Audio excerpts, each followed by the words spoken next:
Hola, ¿qué tal? Sean bienvenidos y bienvenidas a Contexto Global aquí en la pantalla de France 24. Yo soy Juan Pupiales. Vamos a repasar los principales hechos del día, titulares. Hay conmoción en Estados Unidos luego de que dos miembros de la Guardia Nacional fueran atacados a tiros cerca de la Casa Blanca en Washington, D.C. Los uniformados se encuentran en estado crítico mientras que hay un sospechoso detenido y que se encuentra herido. República Dominicana dio luz verde para que Estados Unidos utilice su principal aeropuerto y una base aérea en medio de la denominada lucha de la Unión Americana contra el narcotráfico. Nos tomamos esta misión muy en serio, afirmó el secretario de Guerra norteamericano desde la isla. Golpe de Estado en Guinea-Bissau. Los militares anunciaron tener el control total de este país del oeste de África. El presidente saliente se encuentra arrestado y se suspendió el proceso electoral que estaba en marcha desde el pasado domingo.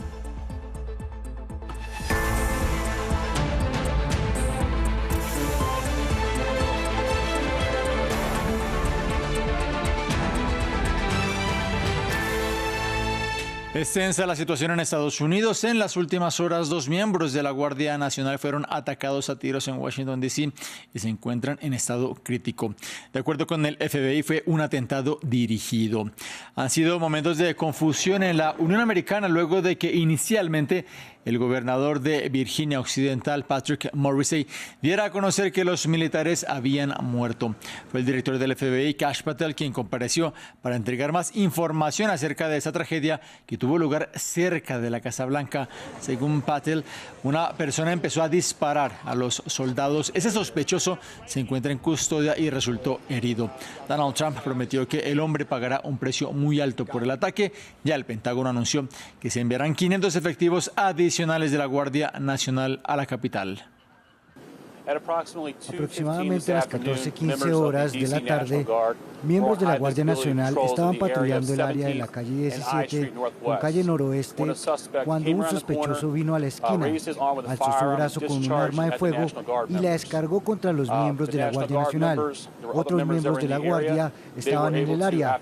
Luego de un intercambio pudieron reducir al individuo y ponerlo bajo custodia en pocos minutos. Otros miembros de las fuerzas de seguridad en el área asistieron en la captura del individuo.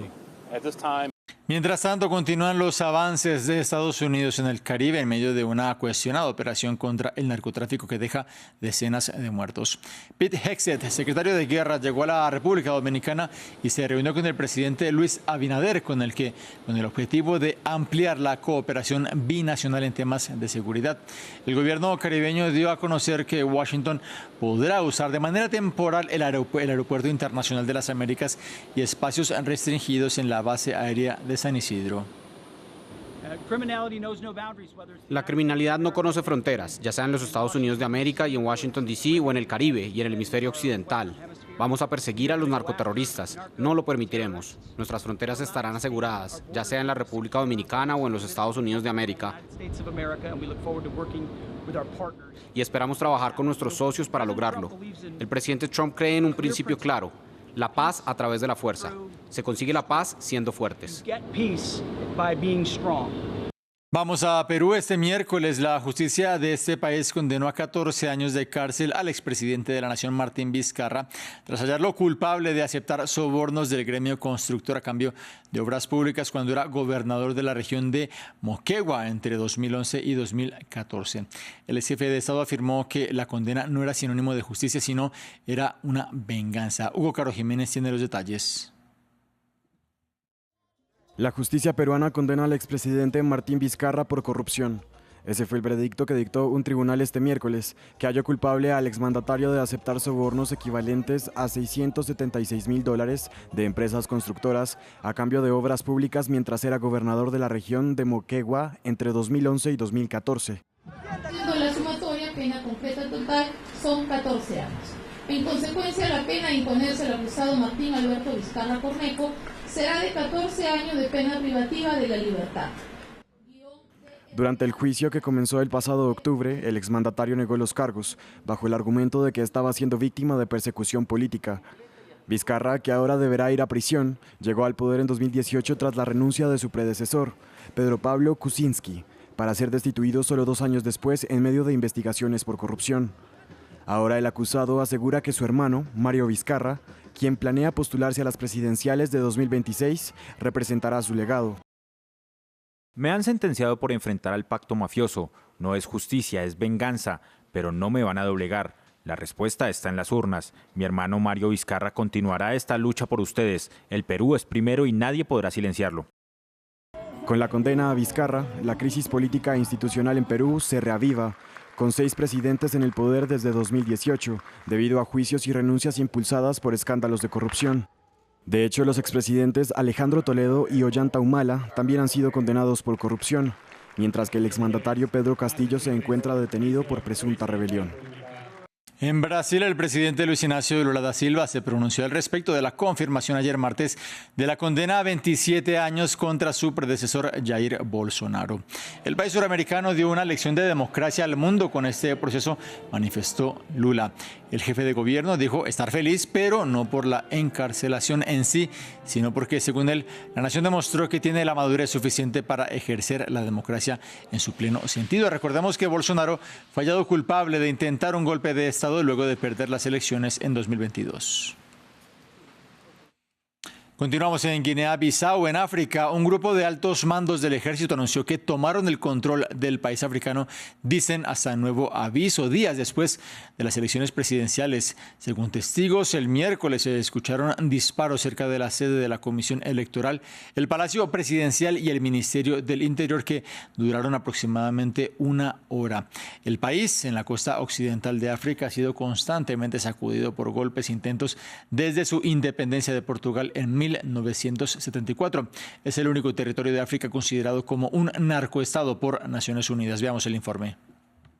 Marcada por golpes de Estado durante los últimos 50 años, la pequeña nación de Guinea-Bissau en África Occidental ha luchado por encontrar una estabilidad a largo plazo desde que se independizó. Tras casi 12 años de lucha armada, el país se liberó de su antiguo colonizador Portugal en 1974. Se fundó la República de Guinea-Bissau y se estableció la Constitución en 1984. Desde entonces, los golpes de Estado y los intentos de golpe han sacudido al país. La nación ha sufrido 4 golpes de Estado y nada menos que 17 intentos de golpes de Estado. Estos últimos acontecimientos ocurren exactamente 2 años después del intento anterior, cuando el presidente Umaro Sissoco ya dirigía el país. En noviembre de 2023, una facción de la Guardia Nacional que había liberado a ministros acusados de corrupción se enfrentó a las fuerzas gubernamentales. Un año antes, 11 personas murieron en lo que el presidente calificó como un intento de asesinato de varios miembros del gobierno, justo después de otros 2 intentos de golpes de Estado en 2020 y 2019. En 2012, el último golpe de Estado exitoso, cuando se derrocó al presidente interino Raimundo Pereira en plena campaña electoral. Y en 2003, el presidente Kumba Yala se vio obligado a dimitir tras un periodo de inestabilidad política. Presidente de la República. Mientras que el presidente Nino Vieira fue asesinado en 2009 en lo que se cree fue un ataque por venganza. El 40% de los 2,2 millones de habitantes del país viven en pobreza extrema, sufriendo las consecuencias de la corrupción y el tráfico de drogas. Durante mucho tiempo, un centro del tránsito de cocaína entre Sudamérica y Europa. Las drogas suelen entrar al país a través de sus islas. Guinea-Bissau es el único país africano calificado como narcoestado por las Naciones Unidas. Este término es usado cuando el gobierno, el poder judicial y el ejército han sido infiltrados por los carteles y cuando el gobierno desempeña un papel activo en el control del tráfico de drogas. En noticias de la guerra en Gaza, Israel devolvió al enclave los cuerpos de otros 15 palestinos con ayuda de la Cruz Roja. Esto un día después de que Hamas entregara los restos de otros de los rehenes fallecidos en cautiverio y que ya fueron identificados por las autoridades israelíes. Se trata del más reciente intercambio en el marco del alto el fuego pactado por Estados Unidos, cuya primera fase ya está llegando a su fin. Por ahora, solo 2 cadáveres de rehenes permanecen en territorio gazatí, uno ciudadano israelí y otro tailandés. Cerramos en Hong Kong, donde las autoridades informaron que asciende a 44 el número de muertos por el voraz incendio en unos rascacielos residenciales en Hong Kong. Al tiempo, la policía informó haber detenido a 3 personas bajo sospecha del homicidio. La conflagración, que es el peor siniestro registrado en varias décadas en la ciudad, comenzó en la tarde del miércoles y seguía ardiendo en la madrugada del jueves, hora local. El siniestro también deja cientos de personas desaparecidas. Llegamos hacia el final de este informativo. Como siempre, la invitación a ustedes para que se queden aquí informándose en la pantalla de France 24.